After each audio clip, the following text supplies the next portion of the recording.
Officials say that Cameroon's army killed at least 41 Boko Haram fighters in airstrikes. Forces fought off a wave of attacks along Cameroon's border with Nigeria over the weekend. The militant Islamist group overran an army base and attacked 5 villages. Cameroon has sent thousands of soldiers to its far north region. This is the first time Cameroon has launched airstrikes on Boko Haram. Well, joining me now to discuss the wider issues around this story is the security expert Temitope Olodo and political analyst Kayode Ogundamisi. Welcome both to the programme. These airstrikes, if I can start with you first of all, mark a significant increase in Cameroon's response. Yes. What message do you think this sends to Boko Haram? I think it clearly makes it clear to Boko Haram and other insurgency along that area that Cameroon is quite serious about protecting its border. Nigeria is known for going out, and carrying out strikes, but this is the first time that Boko Haram has made an attempt, to seize a barrack or an area or confinement of that nature. So Cameroon needs to move fast and needs to ensure that they protect their territory. We know that the Paris summit actually deals with some of those issues, and we know there is more cooperation between Nigeria and Cameroon on this issue, but Cameroon needs to step up and ensure that they protect their citizens and protect their territory. And we'll talk about Cameroon and Nigeria in a minute in their joint response. But Kayode, first of all, do you think Boko Haram care? Will they take note of these attacks from Cameroon? They've been taking note of attacks and the capability of the Cameroonian government to defend and protect its territorial integrity.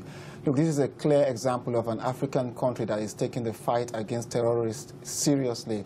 If you compare the Nigerian government and the Cameroonian government, what they do, if you go on social media, the Cameroonian military will tell you in precise times what they are doing, the strikes, where they've been able to protect, the number of casualties they take in, the names of the soldiers and the fallen heroes they take in. They would even go further to give you a map of the geographical areas where they're in control of. But if you go on the Nigerian side, you see the Nigerian military getting involved in politics, joining in government propaganda, blaming opposition, and just sort of turning themselves into the Ministry of Information of the government. So there's a need to de-emphasize the politics in the military. And Boko Haram sense the seriousness of the Cameroonian Okay, so this is interesting. What you're saying is that Cameroon is really more organized than Nigerian military has ever been. Yes, they are, and you have to give it to them. Their approach is completely different. When the wife of the vice president was taken, within weeks they were able to get her back, but not just her alone. They've been able to rescue, kids that are being used or were attempted to be used by the Boko Haram for the attack. In Nigeria, insurgencies are on loose. They got girls, they got vulnerable people now that are going out to bomb people up. That's not the same in Cameroon. They have a different strategy, a different approach on urban security management. Why do they have a different approach? Because there are some conspiracy theories that the insurgency is of some sort of benefit to the Nigerian government with elections coming up.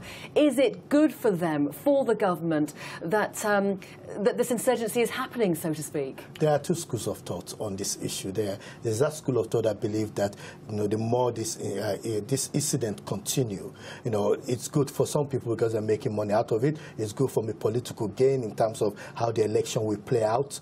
And there are those school of thought that believe that this is actually an inter-political party activities being played out in the war front. What's your school of thought on this? Insecurity is big business in Nigeria. The budget eats a chunk of the budget of the money allocated in Nigeria, almost 60%, and you don't have to account for it. The National Assembly don't ask questions. So insecurity promotes contract that will not be verified by the National Assembly, and the more the insurgency carries on, the more people make quick money from insurgency. And let me also point out that the Nigerian government are actually not putting up a serious front in the fight against terrorism. This would have nipped been nipped in the bud the moment Boko Haram struck. Not suicide bombing, they just went and started raiding markets. But the presidency and some of the state governors just felt this is going to play out itself and we're going to get over it. So, but I think now it's time for everybody to come together and take this as a serious issue. I agree with him that it benefits the government, it benefits the opposition, but at the end of the day, it doesn't benefit the ordinary people. So you both seem very much in agreement here. And as a security expert, what we need here is a unification of Cameroon and Nigeria to really come together in that security aspect. And it's not just Cameroon and Nigeria alone. It's about the international cooperation. And we know with the Chibok girls, the Americans, the United Kingdom all agreed to assist Nigeria. We don't know what is really happening there. There are talks underneath. A lot of things happening on the ground. But I think there is one important thing we need to understand. In Cameroon, we've not heard of Boko Haram going to the same place, to act the same place twice. In Nigeria, they hit a place, they go back again. And he explains that in terms of public management, security management is very loose in Nigeria compared to Cameroon, where not only are they dealing with Boko Haram, but they actually put in place sufficient structure to ensure that they secure those places. Listen, in terms of an international response, though, haven't we already had it? Haven't we had the security experts from America? Haven't we had the security experts from Britain giving advice? Where are they, and what have they done? What good has it done? Seriously, what is happening is that no military man or woman in the United Kingdom will be put at risk with an army that is indisciplined. The Americans went into Nigeria, they saw the situation, and they saw, look, these are more or less like ragtag armies, and there's no point putting men and forces that they spend millions of dollars training into a force that is disjointed, where there's low morals in terms of generals are not in touch with the foot soldiers, and the international community just saw this is a big mess. We're not going to get stuck in this mess until it is sorted out. And the Americans were quite clear that they were not going to supply the Nigerian military with equipment because they are quite sure that this equipment gets into the hands of the insurgents. What we're doing now as well is fighting a force that's quite clearly very organised. They're in many different places and they have many people as part of Boko Haram. What we need to do really is nip it in the bud, I suppose. And what the worrying thing is that it's been reported last week that Cameroon dismantled a Boko Haram training camp. Within that training camp were 84 children. There are going to be, I suspect, other camps with children in there. How do you nip that in the bud by getting those children out, by deviating them away from going to these camps, from believing in Boko Haram? What is there for them?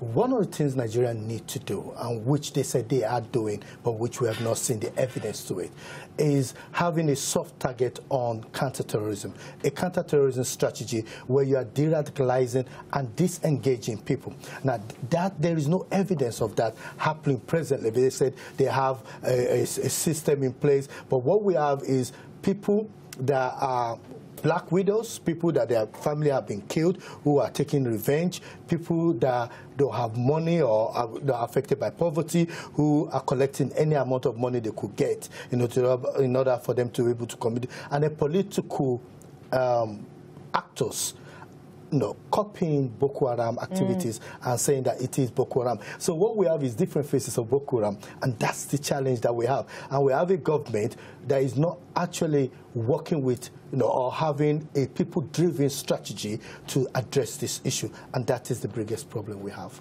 We're seeing a big troop build-up with Cameroon's troops on the Nigerian border. How is that going to go down with Nigeria? They've got no choice. Look, the elections are coming up in Nigeria in February. February the 14th. February 14th, and Cameroon is being proactive. There's going to be a serious... look, we can't pretend about the fact that violence is going to erupt in some parts of the country. And there are people who are internally displaced, and Boko Haram is going to use that period to further carry out strikes against innocent civilians. So Cameroon is first trying to control the number of migrants, refugees into its territory, to make sure there are no Boko Haram infiltrators that will be coming into its territory. Sure. They are making sure that they secure their land areas. And this you would expect will come in conjunction with the Nigerian government. But at every point in time, we seem to get wrong signals. At one moment, the commander-in-chief is saying, Boko Haram are family members, we can't just bomb them. Then the next day he's saying, we're going to strike seriously. So there are mixed signals. We have to equip the military, make sure that they've got the weapon, the right weapons, high morale to go after these terrorists. And there must be one clear signal that Nigeria is a state that must negotiate from the point of strength. You don't negotiate with terrorists from the point of weakness. Cameroon and Nigeria, the relationship between the two has been very up and down over many, many years. We have a common enemy here now of Boko Haram. Can we see Nigeria and Cameroon working together in complete harmony against them? That's that's the hope of all Nigerians, all Cameroonians, all West Africans and Africans generally. And my belief was that the Paris summit will have helped to deal with that, but it doesn't seem to. It was held in Paris, though, and that said it all, really, doesn't it? And this is where the African Union has failed, and ECOWAS has just been a talking shop saying, yeah, we're going to do this, yeah, we're going to do this. There are people that need to sit up and say, Nigeria, you need, as a big brother, to do what you're supposed to do. Remove politics from this.